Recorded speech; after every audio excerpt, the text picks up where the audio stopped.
Et bonjour à toutes et à tous, j'espère que vous allez bien, moi ça va super.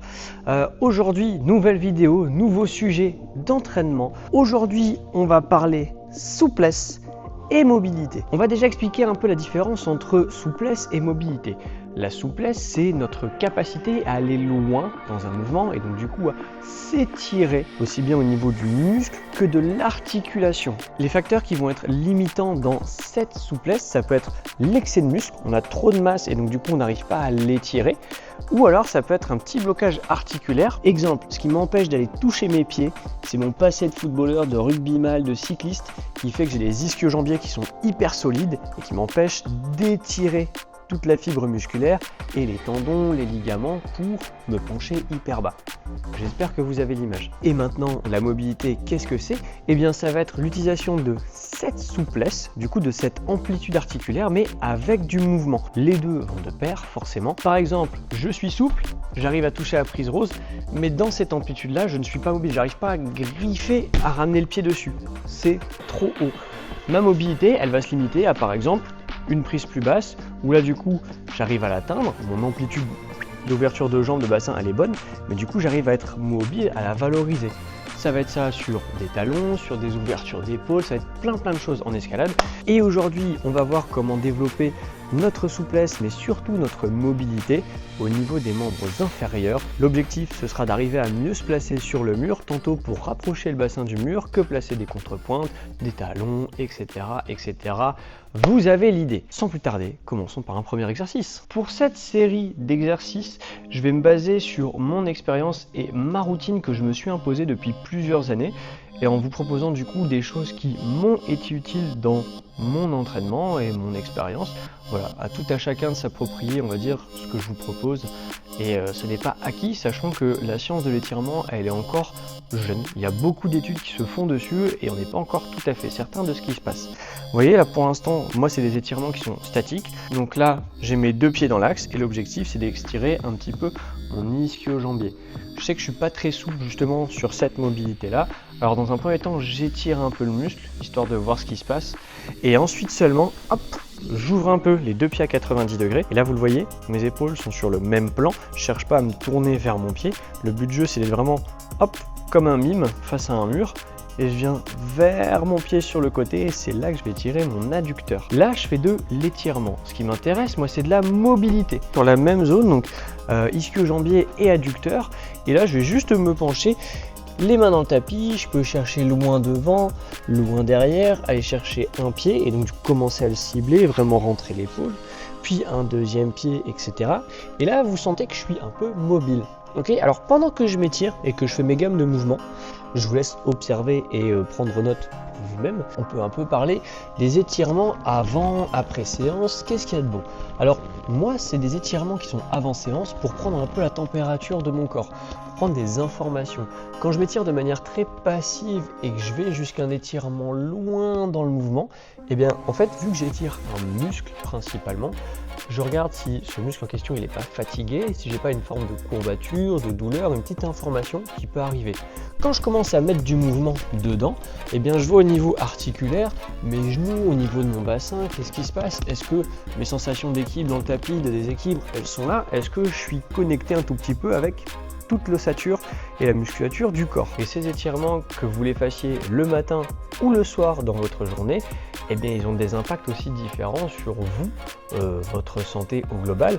Si vous faites des étirements le matin, eh bien ça va vous éveiller, vous mettre en mouvement, vous préparer à la journée, vous donner un petit peu de dynamisme. Alors oui, étirements, souvent on les associe avec quelque chose de lent, mais c'est quand même quelque chose qui vous éveille musculairement et nerveusement, et que ça vient calibrer votre cerveau avec votre corps. Là, dans ma posture, quand je viens m'étirer, je fais pas juste un papillon avec le dos voûté, j'essaie d'avoir le dos droit, les épaules ouvertes.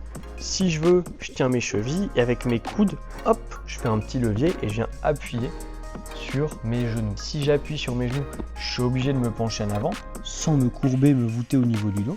Vraiment le dos droit. Si c'est trop dur, j'avance les pieds. Si c'est trop facile, je rapproche les pieds collés de mon bassin et là, c'est beaucoup plus dur. Et en faisant ça, travailler un petit peu d'ouverture de bassin, en plus d'étirer les adducteurs.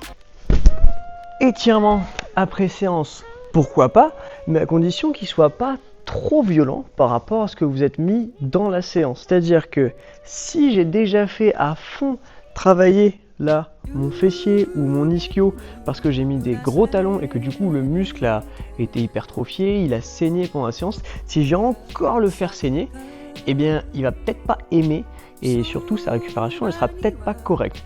Donc en fonction de vos objectifs de séance, voilà, n'hésitez pas à transformer vos étirements. Après, l'étirement en fin de séance, dans des amplitudes qui sont mesurées, eh bien, ils peuvent aider à se détendre tout simplement. Je ne pense pas que je m'adresse non plus à des athlètes de haut niveau, je pense qu'on aime tous l'escalade au global. Et ce qu'on cherche au-delà de performer, être bon, avoir des conseils, ce que je vous propose aujourd'hui, c'est surtout avoir une forme de bien-être, dans un sens que votre pratique elle soit harmonieuse avec votre entraînement, avec ce que vous aimez et ce qu'il vous plaît. Vous avez vu, après avoir remonté le genou au niveau du pectoral, je suis aligné, hein. Si je veux me détendre, je pose la tête dans le tapis, ma jambe gauche elle est lâche, et après avoir ouvert mon genou aligné avec mon pied et avoir ramené vers mon buste, exemple mon pied il vient vers mon épaule, je fais un côté, je fais l'autre, et bien cette fois-ci je cherche à ramener mon genou sous mon aisselle. Et là, je viens vraiment ouvrir à fond le bassin. L'objectif, c'est pas que l'autre jambe elle se lève pour que l'autre pied part loin. C'est vraiment d'être détendu. Si vous n'arrivez pas à réaliser les étirements dans les mêmes amplitudes que moi, je le comprendrai tout à fait. J'ai des gens qui sont bien plus souples que moi et des gens qui le sont bien moins. Donc c'est des gammes de mouvements sur lesquelles vous pouvez vous inspirer pour vous travailler du mouvement. Là, l'idée de ça, c'est de réussir à monter un pied très haut, par exemple sur une petite prise, et de réussir peut-être à pousser dessus, à mettre du mouvement, ok? D'où le fait que je m'étire avant une séance. On n'oublie pas le deuxième côté. Allez, on va en profiter pour faire un étirement pour le dos, à savoir, je vais croiser ma jambe et je vais faire tomber mon genou du côté de mon pied. Paf, mon genou part sur le côté, sauf que mes épaules restent à plat dans le tapis et mon regard il va à l'opposé.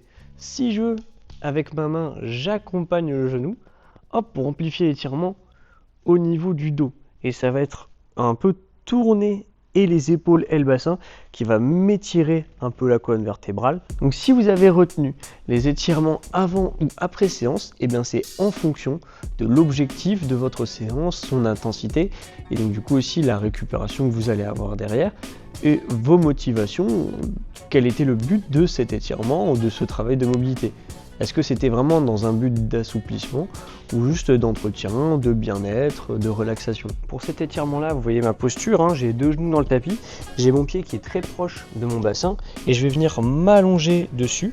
Et vous voyez ma pointe de pied, elle est rentrée dans le tapis. Mon pied n'est pas ouvert, il est rentré pour que ma hanche elle vienne se poser sur mon talon. Et à partir de là, je vais venir loin sur le côté pour étirer mon psoas, toute cette partie-là. Et aussi un petit peu mes abdos, je prends la température très légèrement parce que le psoas c'est un muscle qui est assez sensible. Si on l'étire trop sans en avoir l'habitude, vous allez avoir un peu des fourmillements qui ne sont pas forcément agréables. Et après ça, eh bien, je viens me pencher en avant pour venir étirer le fessier. Alors pas celui-là, sur l'autre jambe. Si vous êtes à l'aise et que vous voulez un peu augmenter la difficulté, on peut encore lever la jambe, hop, venir s'allonger à fond, quitte à avoir carrément le pied sous l'épaule, hop, et venir s'allonger sur le ventre. Là pareil, c'est un peu intense, donc moi j'aime d'abord me poser sur les coudes, tranquille, jusqu'à sentir que en soufflant, je viens vraiment un peu me laisser tomber, laisser la gravité faire le boulot. Pareil, sans ouvrir la jambe, le genou derrière, donc toujours en restant face au tapis pour avoir mon bassin qui vient carrément s'ouvrir. Changement! Un peu de mobilité de bassin, je fais tomber mes deux genoux et mon talon touche mon genou. Je pivote sur les talons, mon talon touche mon genou et je pivote à droite, à gauche. Ça c'est un peu le niveau 1. Le niveau 2, c'est de le faire sans les mains. Et le niveau 3, ce sera de le faire avec encore un peu plus de mouvement, réussir à se redresser sur les genoux. Paf, et je me rassois et je remonte sur les genoux. Alors, je comprends qu'avec tout ce que je suis en train de vous dire, ce ne soit pas forcément facile de prendre des décisions de quoi faire comme étirement et surtout quand. Le meilleur conseil que je puisse vous donner, c'est de choisir les étirements qui vous paraissent pertinents par rapport à vos qualités, vos faiblesses et ce que vous voulez travailler et comment les intégrer à votre routine et pour comment les intégrer à votre semaine, à vos routines, que ce soit avec le boulot ou les entraînements, les séances de sport que vous pouvez vous mettre. Moi, je vous conseille de vous baser sur les principes de l'habitude. Une nouvelle habitude, qu'elle soit bonne ou mauvaise, elle va être beaucoup plus facile à s'intégrer à quelque chose qui est déjà habituel. Par exemple, j'aimerais bien faire mon yoga tous les soirs avant d'aller me coucher, mais j'arrive pas à m'y tenir. Sur quoi est-ce que je peux venir l'intégrer pour que ce soit régulier? Eh bien, avant ou après le brossage de dents, je vais essayer de l'associer à cette chose-là. Parce que se brosser les dents le soir, c'est obligatoire et je sais que je vais jamais le louper.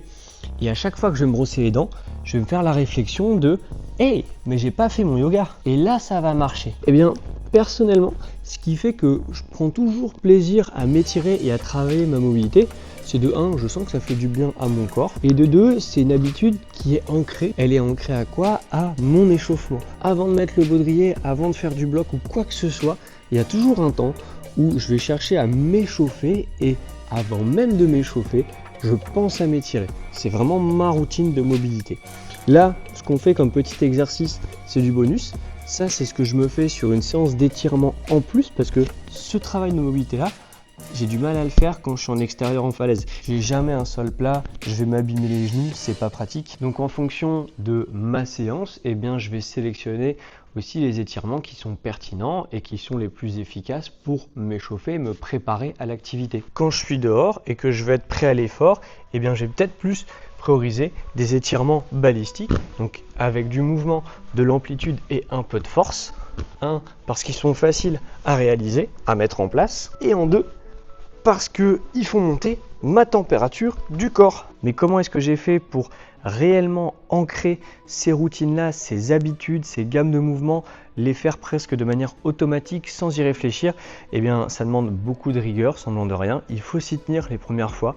Ça peut paraître un petit peu pénible, mais à partir du moment où vous donnez du sens à ce que vous faites, eh bien, vous y verrez un intérêt et ce sera beaucoup plus facile de s'y tenir et donc de prendre du plaisir à le faire. Mesdames et messieurs, on va s'arrêter là pour aujourd'hui. J'espère que cette vidéo vous aura plu. C'est une vidéo certes un peu plus légère en contenu et en densité d'informations qu'a pu l'être par exemple la résistance ou le travail de force à doigts. Si vous ne les avez pas vus, je vous invite à aller checker ces petites vidéos, elles sont pas mal, mais cette vidéo, ça me fait vraiment plaisir de vous la sortir parce qu'elle est en réponse à un commentaire de l'un d'entre vous qui m'avait suggéré d'aborder la thématique de la mobilité souplesse bas du corps. Eh bien écoutez, mission réussie. Si vous avez d'autres idées comme celle-ci, n'hésitez pas à me le mettre en commentaire. Je prendrai un malin plaisir à vous refaire une vidéo sur le thème. Si vous voulez suivre justement ces futures vidéos, n'hésitez pas à vous abonner, c'est gratuit. Un petit pouce en l'air, ça me fait plaisir, ça me régale. Et sinon, d'ici là, je vous souhaite de la très bonne grimpe. Prenez soin de vous, c'était Max. Salut!